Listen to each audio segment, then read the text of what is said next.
About 22 years ago, I was got done from doing some music and stuff with kids, and I used to do that. Did music education, and I was just starting to do that work, and I built all these instruments with folks, pentatonic chimes, and it was great, it was fun. But I was really burnt out and tired. Anyway, I went that night and to my cabin in the woods here on Vashon, where I built this gypsy wagon kind of thing on the back of an old truck, and because I was anti-rent, and I cooked up some burritos, and I went up to a tree, and I climbed it to see the sunset, and I was up at the top of the tree, and I don't know, have any of you climbed to the top of a canopy before and seen the top of the tree? So anyway, I love that experience up there, because you get to see the lay of the land from a sort of really like a bird's eye view, and the birds hopping from treetop to treetop, and I was struck by how beautiful nature is, and that's happened to me. And other times when you get out in nature, you just think, God, it's so beautiful. You just take time to look, and being up there in the tree, really feeling like I was part of nature, and that the beauty of nature is reflected in me and in all of us, and filled with that sense of love, and then I decided it was time to come down, and I took a step down, and even though I've been climbing trees my whole life, a branch broke under my foot, and I fell backwards. And I had the time to think, well, this could be it. And then, boom, I hit the ground. And I was pretty amazed, because I wasn't skewered by any down branch, or I was conscious. I seemed to be alive. I hadn't broken my arms. I hadn't broken my legs. I was laying with my legs against the tree, and I tried to get up. And at that moment, I had all the intention, aspiration to get up. But I was missing the capacity to do that. I shattered T12, L1, and 2. And those are three vertebrae. And luckily, I called up for help, even though the air was leaving my lungs, and there was blood collecting around there. I was able to call up for help about 3 times, and luckily, just by chance, my buddy was on his way over to see me.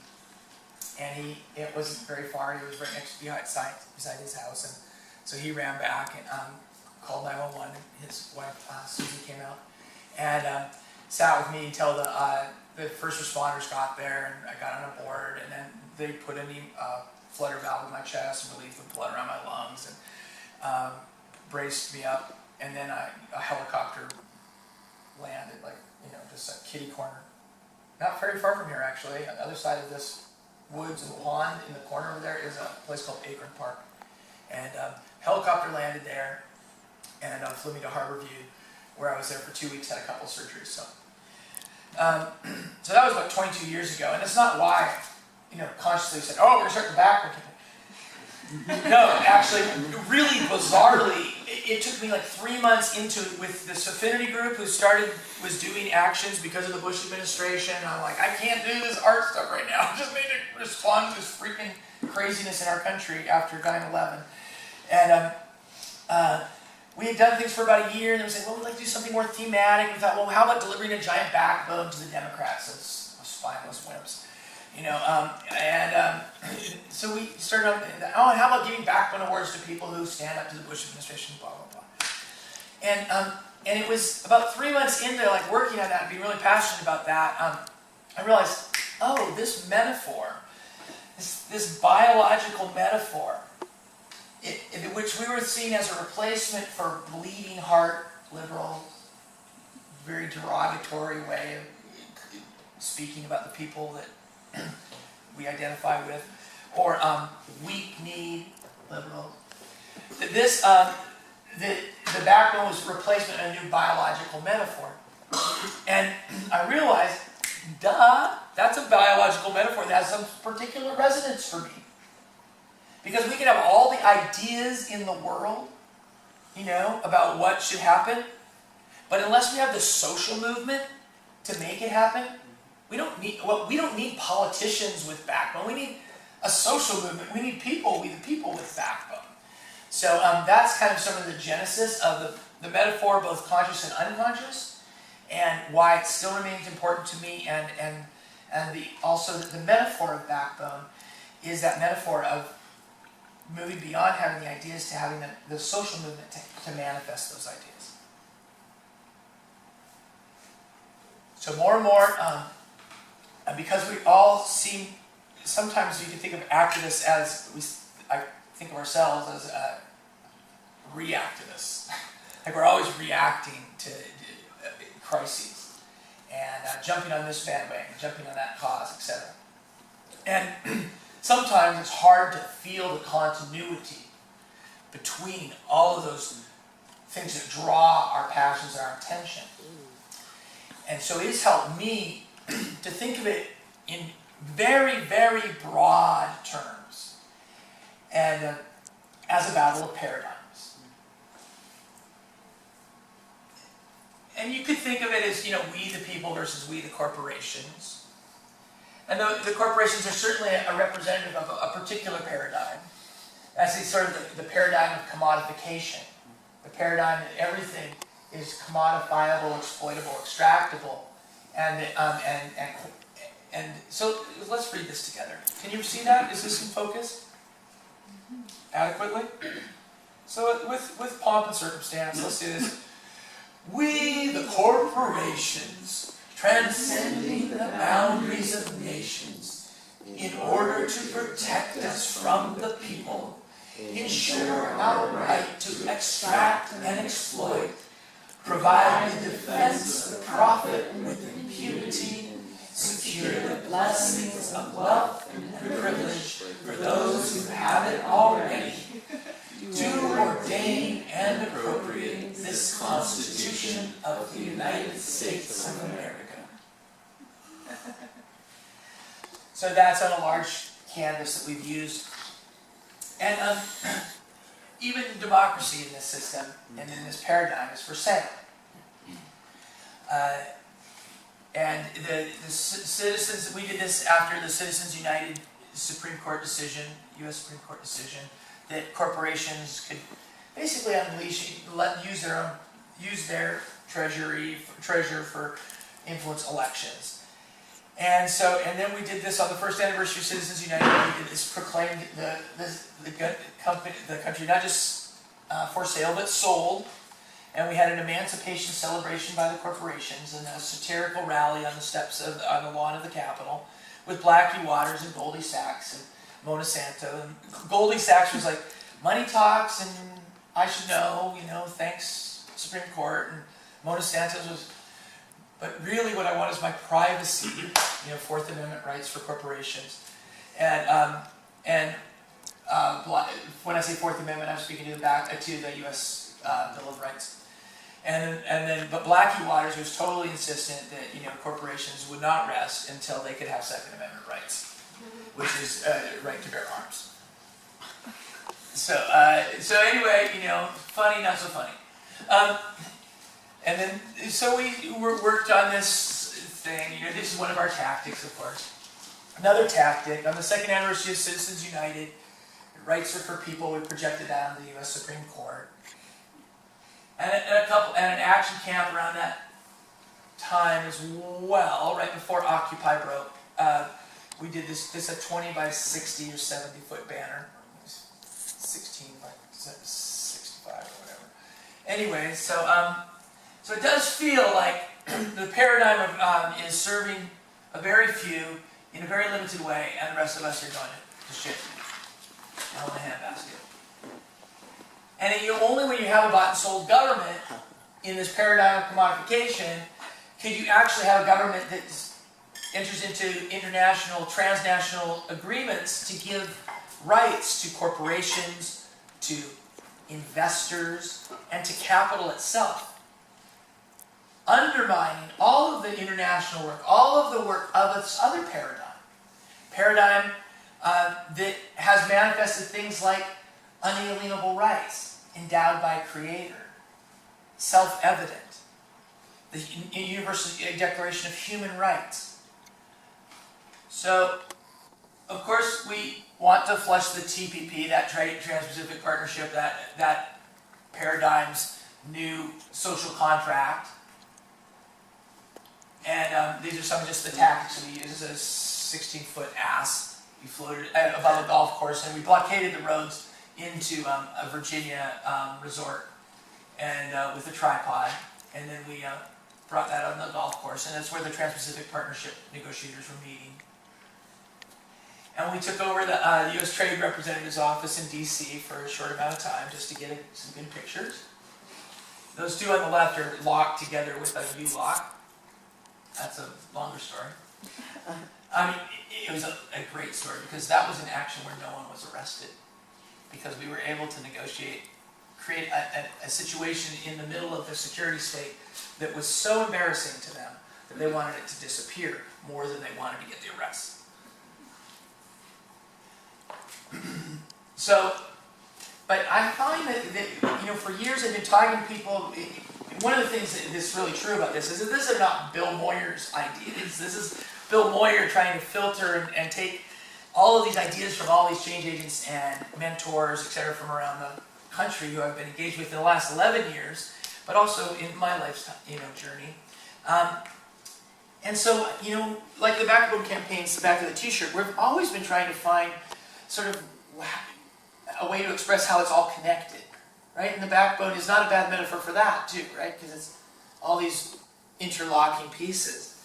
And so for years I've been trying to engage people around the idea of a human rights framework. Some of the human rights organizers in Baltimore really inspired that for me, United Workers. But it seems to only get kind of skin deep. It doesn't seem to penetrate, and it bounces off people. Whenever we talk about rights, they say, what about responsibilities? So framing-wise, but also just, there's something lacking there. And it was really frustrating. I feel like I started to get an inkling of it, of what was missing when I went up to the Defend Our Coast rally a couple of winters ago in Victoria. And Backbone was honored to be able to walk in with First Nations and present the salmon, use our salmon as a backdrop for the drummers and the elders. And at that rally is the first time I really heard the Inuit way that I needed to hear, that from the First Nations activists, that the elders were saying that this is a spiritual battle that has to be fought from a place of love.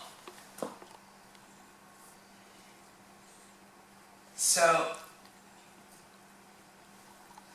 so that was inspiring, and it led to some further collaboration and meeting Sweetwater, working with Idle No More, supporting, this is a water blessing ceremony they did in Seattle. Again, we're just using our imagery, but following their lead. And this idea that rights and there's something deeper. And if you think about it, and it occurred to me, it took a long time for me to realize, it's kind of like a no-duh Moyer, but even in our human rights document, which is not the U.S. Constitution, the U.S. Constitution is a property rights document, but the Declaration of Independence, despite all those the critiques that we can bring to it, it did anchor and mobilize people for a revolution based upon self-evident, unalienable, endowed by Creator rights.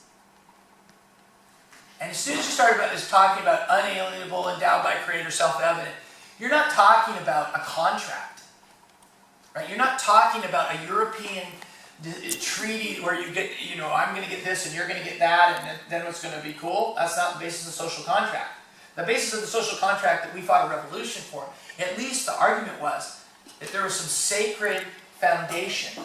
And even without religion, there's something sacred about these rights. We don't have rights because we agreed that we had rights in exchange for protection or borders.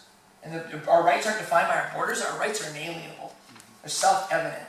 They're universal. And so that is the other paradigm that's in opposition to the commodification of everything and everybody. And when I feel like I'm fighting in that battle, all this other stuff kind of makes sense to me. But it also makes me want to make sure that I do it strategically. And also,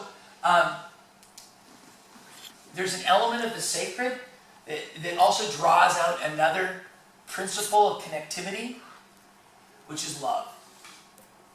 Easy word to say, really hard to do in our relationships, etc. But after 11 years of being engaged in this work and having previous activist history of burning out, etc., I do believe that at the core of my being that love is essential for ourselves to maintain, for us to maintain our families. I really love my family, and they've sacrificed a lot to have me engaged in this work, and I've overstepped that trust and not given enough back at times. And for me, it's really important that I don't do that. That they know that they are so important to me that I'm going to be present. And but we need love. We need love in our community. We need to foster love in our gatherings because we need to be connected to each other. And we can talk about strategic reasons for that, but really, it's a deeper, sacred reason, I think. And we need to have love for a sense of place. And so, that's an introduction to the paradigm idea. Is that satisfactory? Does that sit okay? Does that feel authentic for folks and enough adequately? Okay. Because we're going to also now talk about some other stuff. Some stuff that comes from Art of War. My main strategy mentor is a guy named Chuck Spinney, and we'll get into that. But political calculus. How many people have heard the phrase political calculus? Okay. So it gets bantered about as an explanation of like pragmatism in politics, in Beltway. Beltway is like the freeway system that goes around Washington, D.C., and to call it within the Beltway. But politics is the art of the possible. And one of my friends, Tom Curtis from United Workers, he said to me, Bill, change agents, activists, tend to waste a lot of time asking for favors from politicians, right? But they don't actually build power. It's not their job to ask for favors from politicians. We don't want favors from politicians. We need to build power. So translating that into this, it's like, okay, yeah, you can ask for favors from politicians, but what happens? Well, if you're in Washington State, you have Senator Cantwell and Senator Murray, then you ask for a filibuster of Alito, one of the Supreme Court justices. And one of them filibusters, one of them doesn't. Alito gets in. We want a filibuster of Roberts. The other one filibusters, the other one doesn't. Roberts gets in.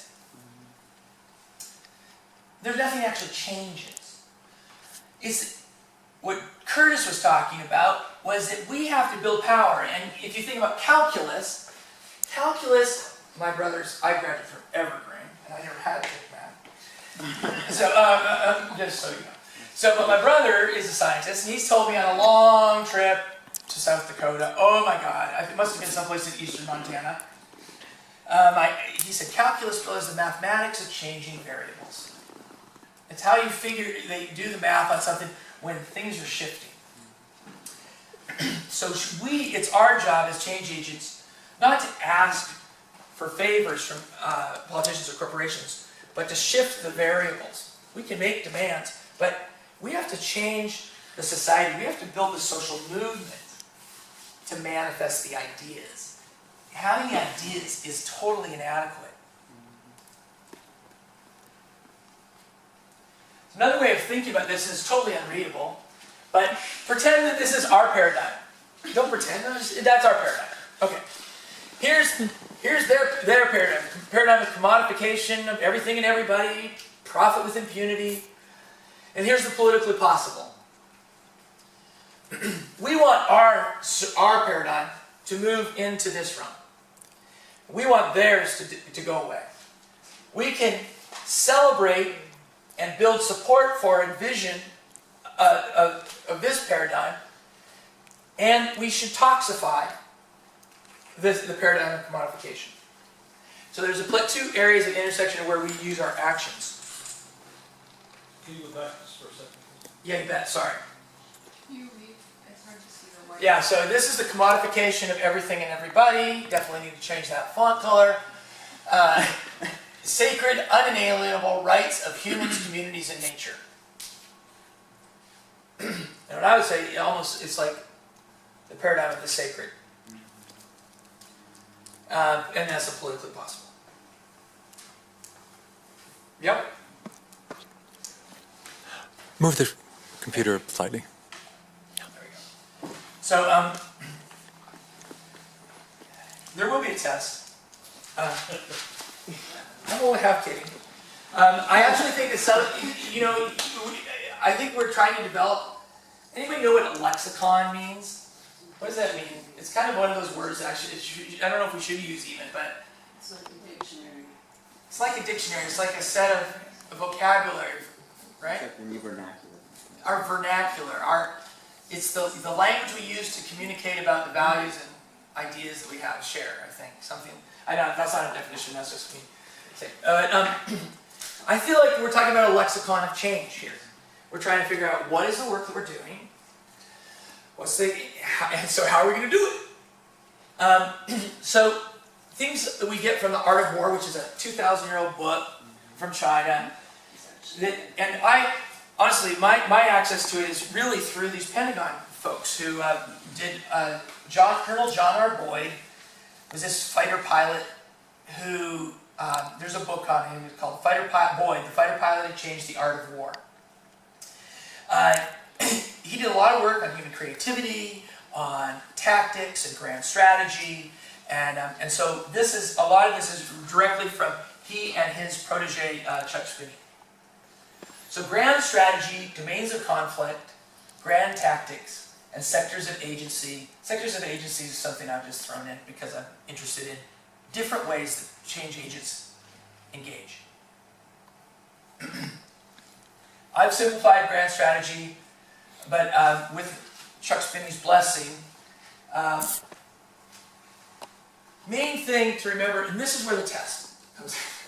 This is the test to be on. First principle of grand strategy is, and I know it's 3 parts, ABC kind of thing, but it's to expand alliances. Increase our internal cohesion. And deepen the resolve of our people. So what does it mean to expand alliances? Networking. What's that? Networking and making connections, gearing yourself towards other people listening. So we have an example of something they've done to expand alliances. Documentary series through community outreach groups such as churches and people who are already outside of our like-minded groups. Thank you. We might often talk to the homeless for our sit-out thing. We might often talk to them when we talk. For the first one, we got quite a few of them behind us just by going out and telling them, hey, this is what's going on. Come support us, come support yourselves. What about CAMP is expanding alliances? Meeting new people. You're moving beyond you're moving beyond the micro and going into the macro, going into what you can do not only in your local spectrum, but what you can tag team within your local spectrum and kind of extrapolate onto others. I know with Wendy, I shared part of what Occupy Venice does with its caravan to feed homeless people once a month and give away also sleeping bags.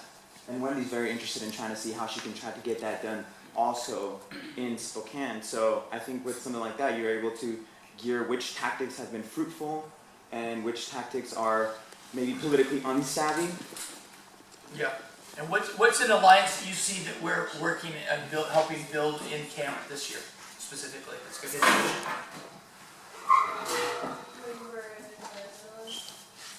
Labor and environmentalists. The First Nations. First Nations, environmentalists, yes. But So- also just hearing each other's stories and learning more about. Right, and don't you think that sort of increases our internal cohesion? That we start using similar language, that we just share the victories, failures, successes, and develop best practices. Deepen the resolve of our people. What's something you've done or you feel experiences deepened your sense that your actions, your activism, or the activism that you of your friends and allies, that's helped you feel like your work is a reflection of your deepest values and aspirations? Facebook is a wonderful tool. It's not there to show your dirty laundry, it's there to promote strategy, promote understanding, promote love, promote acceptance. And I developed a Facebook page for a particular society. I was the president of it at one time, and the intent was to educate and to embrace. And when I left that organization, I gave them that Facebook page, and they let it fall. And so as a result, people started coming to my own personal page. And my own personal page has become a page of the people. And so when I'm sending out information on grand strategy, I'm also sending out items of interest on other aspects of life. I'm sending out humor. I'm sending out just a small smidgen of myself so that people will know that it's me still. And I have friends who are so dedicated to being activists that their whole page is about activism. And you know what? When you go onto that page, it's a lot of heaviness. And if you're always peppering, if you go on that page, you're always just getting nothing but peppering about negativity and heaviness. After a while, you know what? I don't feel like heaviness today, and you go right past that page, and you miss all the teachings that Arab's putting out. And what I find from people coming back to me and say, because you're able to generate interest by having other items in there, so that you can lighten the load a little bit, so you can have a good laugh, and then come in with something that's really important. And they'll stop to read that as well. So it's important that when we're making our delivery, that we make it gentle and sweet as well as hard and crash. You understand what I'm saying? Oh, we do, and we'll continue. I'd just like to get some more examples from folks around what's an experience that helped you feel really like you were on the right track with your work? This was a reflection of yourself. So one time I stood with City Life Leader Urbana, the anti-foreclosure groups in Boston, in front of Marie's house. And the investors came and they looked at all of us in front of her house, and they said, "Oh my God, if we buy this thing, it will be in the court for years." And they left, and Wells Fargo came back, renegotiated, and Marie is still in her house. And that deepened my resolve, the success. Thank you. So, I think, does this make sense? Expanding alliances, increasing the cohesion of our allies, and deepening the resolve of our people. So sometimes deepening the resolve of our people is having a party. Some of it's just a sharing. Some of its aspect isn't camp, deepening the resolve when we get to meet each other and listen to each other. Now, this other side of that coin is that, like that's two circles, we want to undermine the alliances of our opponents. One thing Backbone Campaign's doing right now is working with labor who've sided with the Peabody Coal in Burlington, Northern Santa Fe for these coal ports.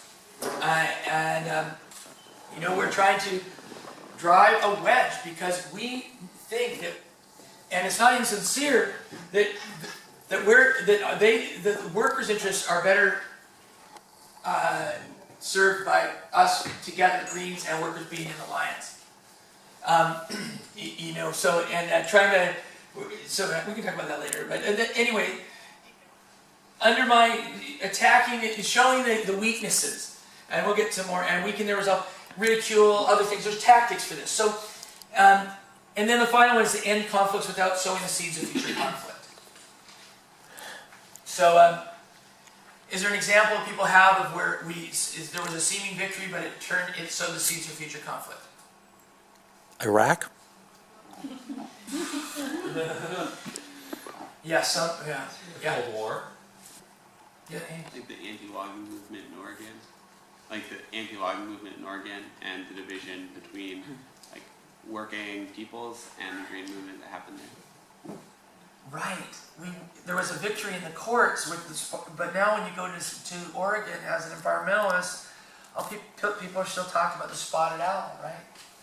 Instead of talking about sustainable forestry, a vibrant, resilient local economies, and sustainable agriculture, all the stuff that's really in our long-term best interest. Go on here. Why is it that, like in California, they've got the best forestry programs and the best firefighter programs that I've seen? Why don't we adopt those programs in our own forests so that we can promote healthy forest growth? And like Washington and Oregon, because all of our forests are overgrown. I don't know much about that, and I feel like I'm not sure how to bring that right into this. So I'm going to have to put that on the shelf here and see, because I'm not sure how to deal with that yet. Another area that comes out of art of war in the study of conflict is the domains of conflict. Understanding what kinds of conflict are there. Attrition conflict is a physical game. It's based on brute force, destruction, compulsion, body counts. It presumes symmetrical force. So is this a very symmetrical situation here? I mean, well, not talking about the shade. I'm talking about the balance of power here. Does that look symmetrical or asymmetrical? Asymmetrical. These folks are screwed. The only thing that's going to save their asses is they got a hobbit climbing up a mountain with the ring of power. Okay, so I am not going to count on a hobbit. Although sometimes, don't you feel like a hobbit sometimes? I feel like a hobbit. Even with my toes aren't that hairy, but so attrition conflict is like that sense of the two armies coming at each other, and and the problem with it is that the state and the court, the paradigm of profit with impunity and commodification of everything and everybody has basically a monopoly on violence and more money than God, and they just print more if they need it. So getting money out of starting a political PAC. This is why I don't like Lawrence Lessig's idea of starting a political PAC to get money out of politics. Why the hell would that, if the paradigm felt like of power, of commodification, really felt like that was a threat? Why wouldn't they just put like 10 times more money in? Something else. I mean, it's silliness. You can't fight symmetrical conflict, an asymmetrical conflict with symmetrical tactics, with the tools of the opponent. Then there's the violence question, non-violence, violence. For me, there's a spiritual component, there's also the strategic component, and I think it's strategically unuseful to utilize violence in the current situation, for sure, and probably if it undermines the power of our paradigm, then it has other consequences as well. But regardless, they can always bring more force to the table. So fighting an attrition warfare is a losing battle. That's why I'm just not into political parties. I'm not into, yes. What happens when a militant man with boots and a gun comes knocking on your door and saying, "I need your house"? Then how do you deal with that situation? It's just like I think there's a difference between self-defense and nonviolence, and I think we're not talking about that. We're talking about, Martin Luther King had guards and people with guns at that, to protect his family and whatever, or in a hotel. That's not, we're talking about movement strategy. Okay. So, maneuver conflict is the second domain of conflict. Maneuver conflict is about creating momentary advantage. Create a situation where in the bank, or at the pipeline, or on the tracks, or wherever, at the household, like in Vita Urbana's eviction protection group out of Boston. Best work, probably, and strongest work in that regard in the country, I think. And but you create a situation where you do have the momentary advantage, but you use that advantage to get your message out in a sympathetic way, to draw people to your cause, to expand alliances, increase cohesion, and deepen resolve, or to undermine the other pieces, other aspects of grand strategy. Grand strategy is not a template for strategy. It's not a template for a strategy. Grand strategic principles are, at least the way we're using grand strategy here, is a way of assessing whether what we're doing is strategic or not. So, like I was saying at that example of the... Yeah, would you go back to that picture a moment? Yes. Hey, Margot, welcome. Hi, Bill, how you doing? Good to see you. Thanks for coming. Yeah. Maneuver.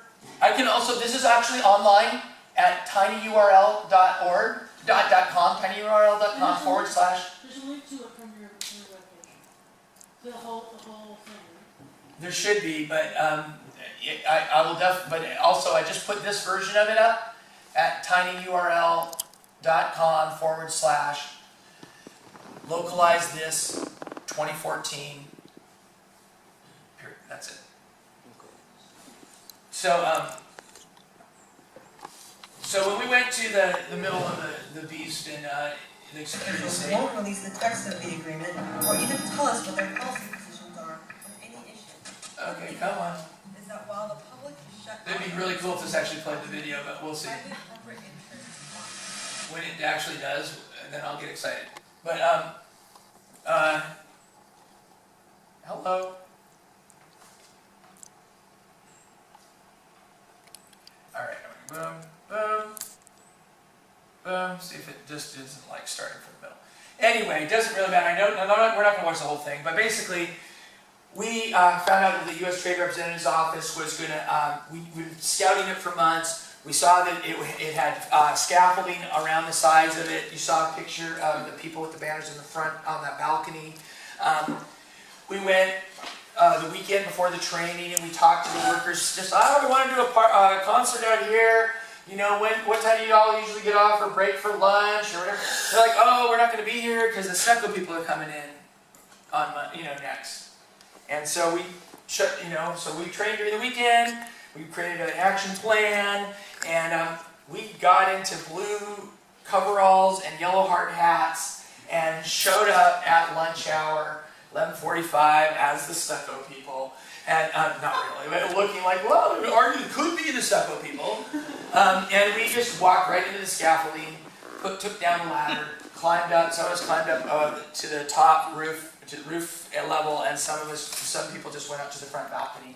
And we dropped we attached 2 banners on the front balcony, dropped 2 banners off the scaffolding up high, and we had U-locks enabled so that we could lock down to decide to be able to threaten that we were going to stay there all day, and cause a lot more embarrassment because we're right across the street from the executive office building, which has like security cameras every 20 feet, and we were able to actually just stay there, and to put up the rest of our banners, and we'll show a video some other time. And it was great, and we negotiated to be able. First of all, the police liaison. This is something in NVDA. We'll talk about roles. The police liaison said, "You know what? We just want our pictures. We're not going to stay here, but we are prepared to lock down. So what we'd like to do is negotiate no arrests, keeping our stuff, and getting our photos and leaving." And the guy's like, because he's one person, there's 7 people, and they're it's really embarrassing. And he said, okay. And so the police liaison yells up to me, and I'm up at the top and with the banner. And I was scared. I wasn't that excited about getting arrested. But here we were, 8 of us taking over his building. We totally had it. And he says, oh, Bill, we can go and keep our stuff. But I could see that one of our banners that was supposed to be in the picture was still rolled up and across the street. Like, well, what's that banner doing? We're not going any place until that banner gets rolled out right in front of on the sidewalk, and we get that picture. And the cop was like, well, hustle then. So we're yelling, folks, get that banner over here. Photographers, get your shots. And then we were like, out there, by that time, we're like, all these police coming in. And we're like taking things down and go down, and we're singing later, we get to sing a song, and they're all like, why is there no arrests here? You know? And then we thought, well, maybe we should leave before they have second thoughts. And we took off. So we created momentary advantage.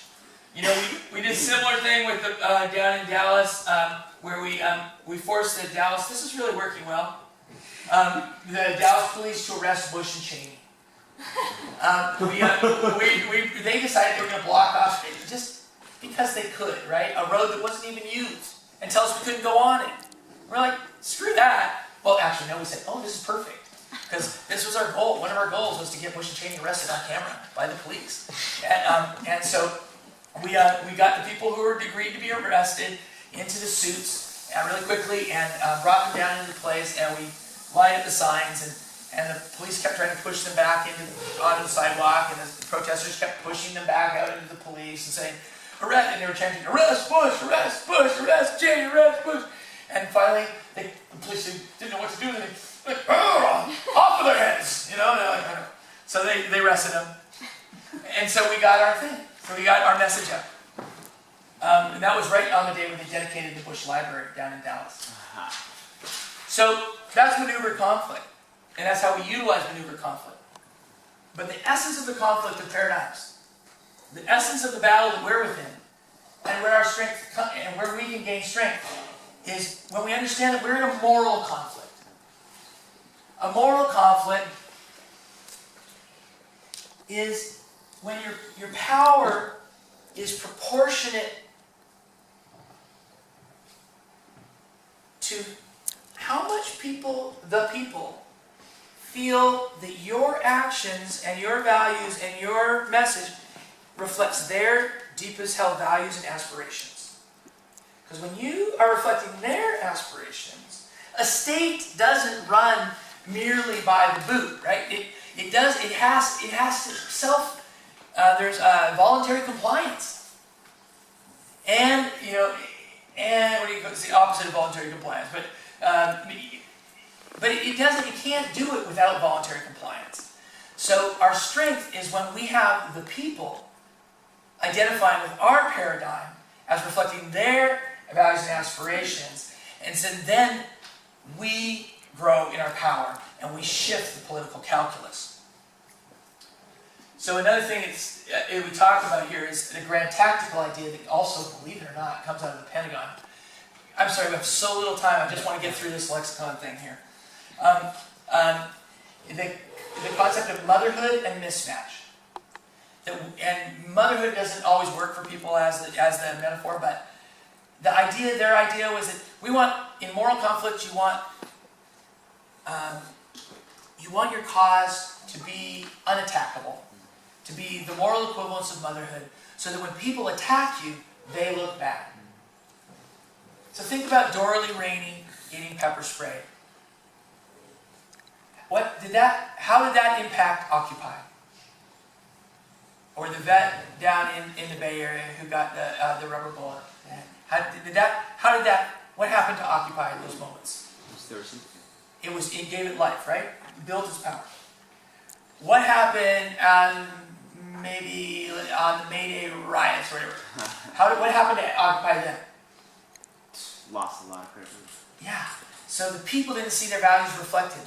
Their attachment, their heart didn't go to Occupy those moments. So I think that what we're really working towards is making sure that the work that we do is unattackable.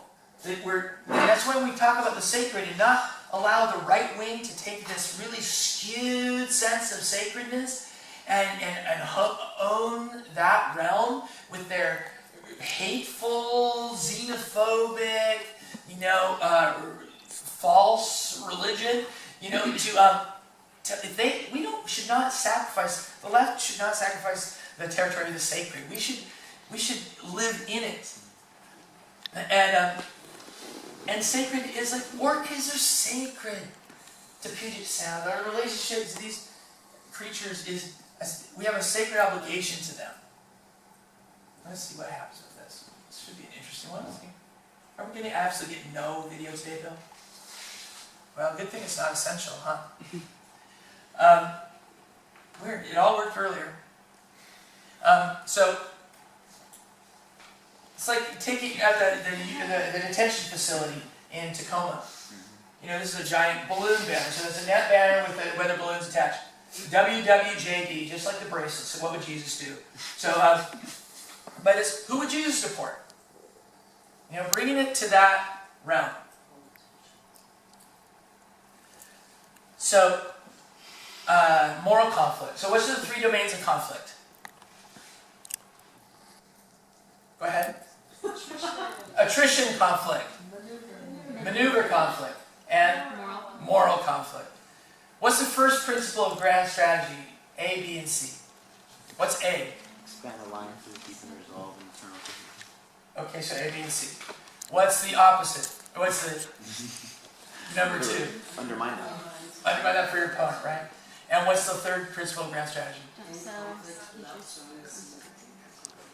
Great. So you're passing the quiz really beautifully.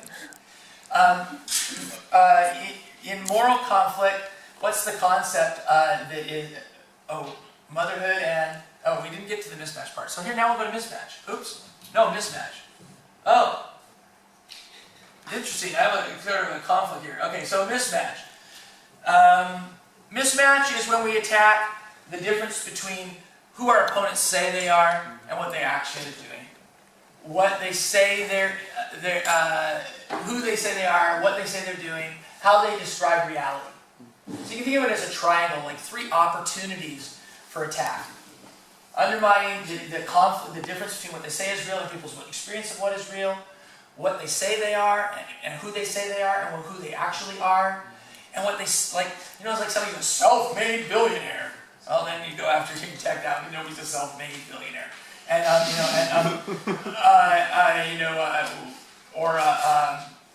trickle-down economics, what is real and what they say is real, we trickle down my ass, right?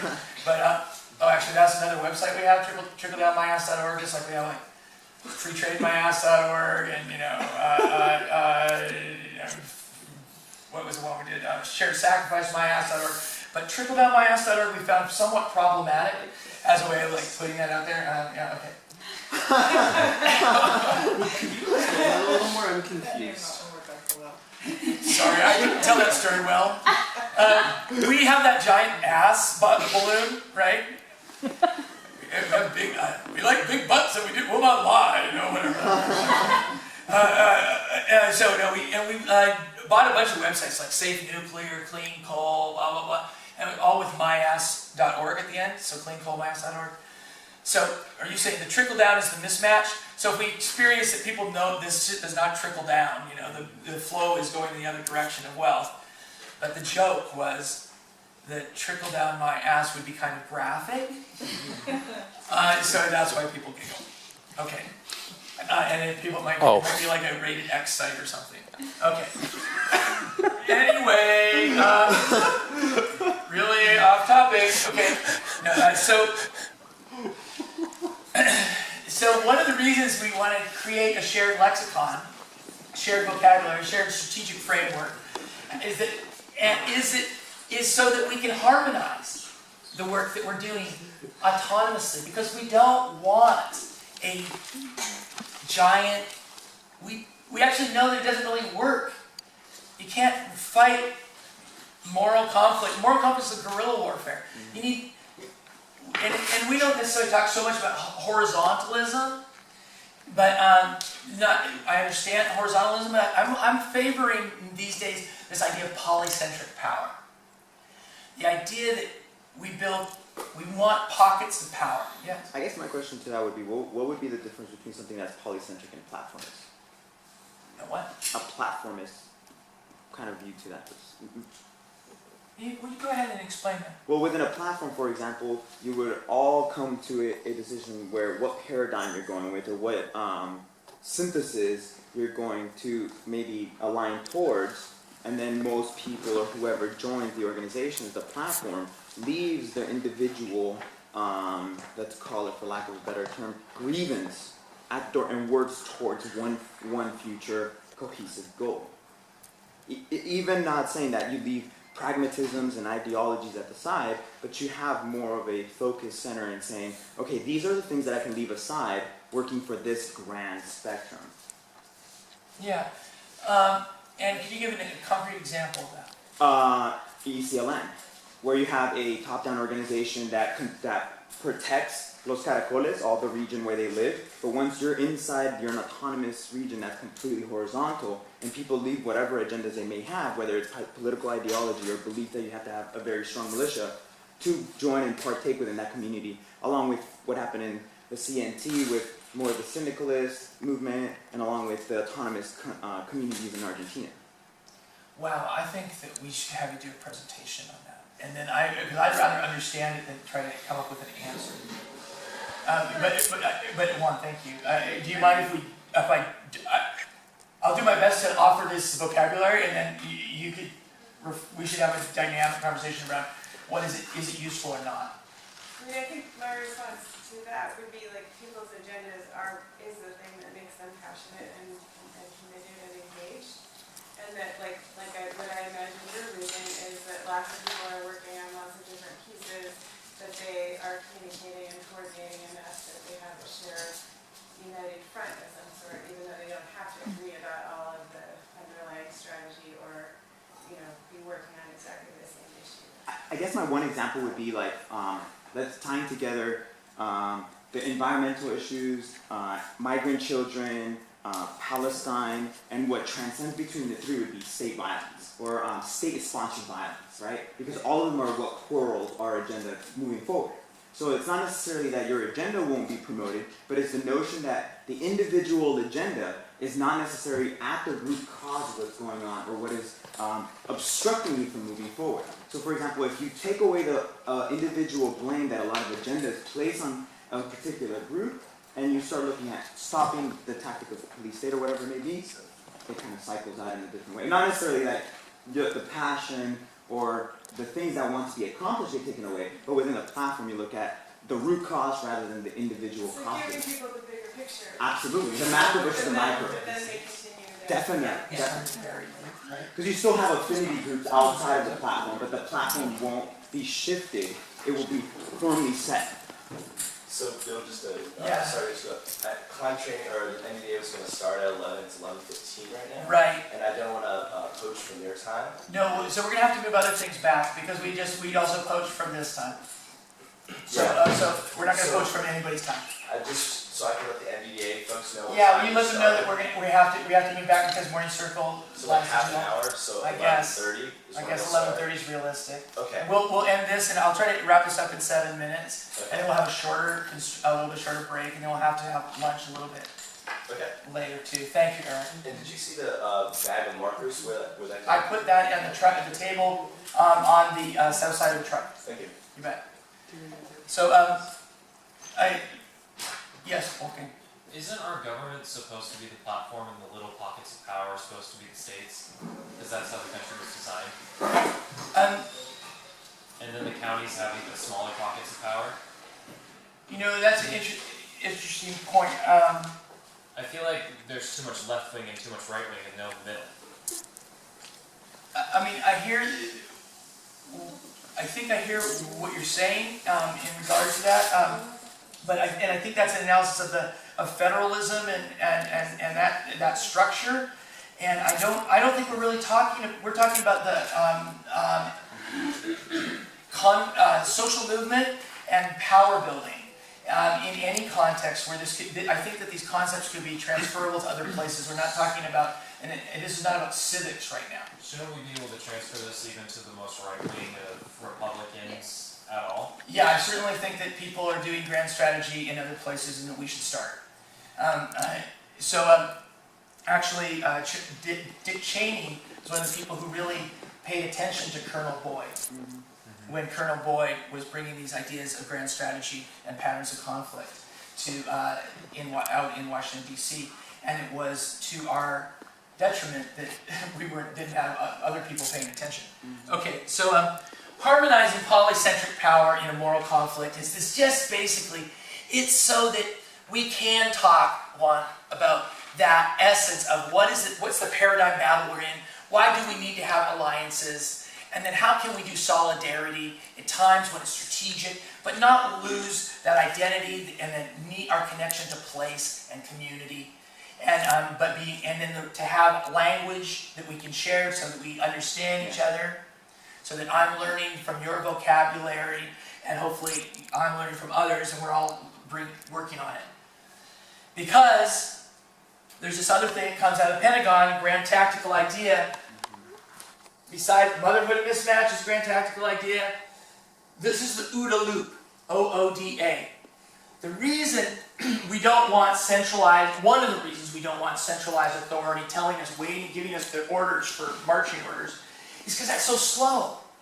That's such huge bureaucracy. And it's not very effective. And what we have is an autonomous movement of squads. Like after camp, what always happens is we have a stronger network of action brigades around the country. And autonomous activists and that's growing, and it makes us able, because this is the fighter pilot's analysis of what happens up in the air. Is the fighter pilot observes what's going on, looks around, where's the ground, blah, blah, blah. Orients, where am I relative to the ground, my opponent, my ally, the cloud, whatever. Decides what to do. There they are, I'm going to do this maneuver, blah, blah, blah, to try to change my position. They act, they do that maneuver, or somebody reacts. They find out, then they have to re-observe. What was the impact? Did it have intended consequences? If my observations aren't accurate, and I'm getting skewed by my own obsessions or incapacity to view or anxiety or etc., I'm not going to get the best orientation, I'm not going to choose the right maneuver action, and I'm going to probably get the wrong consequence. And so you need to have, this has to flow, and it's very complex, it's not this simple, but there's an aspect for them about tempo. Then if you can imagine that this is a process that we're all doing all the time, in all of our situations, all over the place. And we want to have enough intelligence, so we get enough information so our orientation, our decisions are better, and we have more to choose from. If you're a hammer, everything looks like a nail. You want to have a whole spectrum of tactics at your disposal. You understand how to assess whether something's strategic or not, so you're not going to do something stupid and chase away your allies. So then you have the consequences are going to have your intended consequences. Your results are going to be your intended yeah, whatever. You know what I'm saying. So, the faster we can cycle this autonomously, the more likely that our opponent's going to get into a place of panic, not going to have accurate information, is going to make a mistake, and we are going to have an advantage. And an advantage for the paradigm of the sacred is an advantage for everybody. It's not like we get to hose them and kill them at the end. That's not the point. The point is we lift up a society where it's better for everybody and future generations. So that's part of the reason we do camps and other trainings. And that was last year's Localize This Camp. And out of last year's Localize This Camp, a whole network of Rising Tide groups started communicating in this region, which made that work more effective. And we've been able to do solidarity actions. Of course, this video is not going to work either. But the solidarity actions where 13 cities on one day do a light action or light panels or freeway banners using tactics that they learned mostly from Backbone Campaign or Overpass Light Brigade, and deploy them around the country for in one night.